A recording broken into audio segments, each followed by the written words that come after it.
How to remove activities on Cash App. Hi everyone, welcome back to our channel The Solution Guy. So in today's video we are going to be discussing whether or not it is possible for us to remove activities on Cash App. So just make sure to watch the video till the end. So if you'd like to remove your activities on Cash App, such as all of your bank account transactions, your transactions, or any type of histories that you've made on Cash App, is this deletable? Well, unfortunately, to answer your question, the answer is absolutely no. Now Cash App is also focused on their own security, which means if you want to delete a transaction, could be a illegal transaction, and then you delete it, Cash App wouldn't really know about it, but they still have the data, and the person whom you're trying to send the money to basically might also say that you have not received the money, and just for that security reasons, Cash App does not allow you to delete your activities. It is always going to remain there no matter what you do. And of course, the only way you can get rid of your activities is to delete your Cash App account in and of itself. Now to show you what I'm telling about, you just want to open up Cash App over here. Then activities tab are basically this little clock icon which you see over here, which means it will show you a list of all of your activities over here, right? So it could be that you sent the money, you received the money, you requested the money,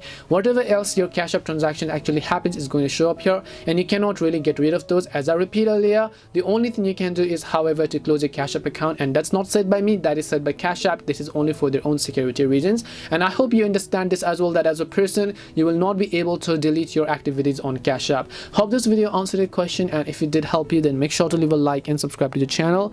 If you have got any more questions, queries, or doubts, feel free to also leave them down. Thank you very much for watching till the end of this tutorial, and see you in the next video.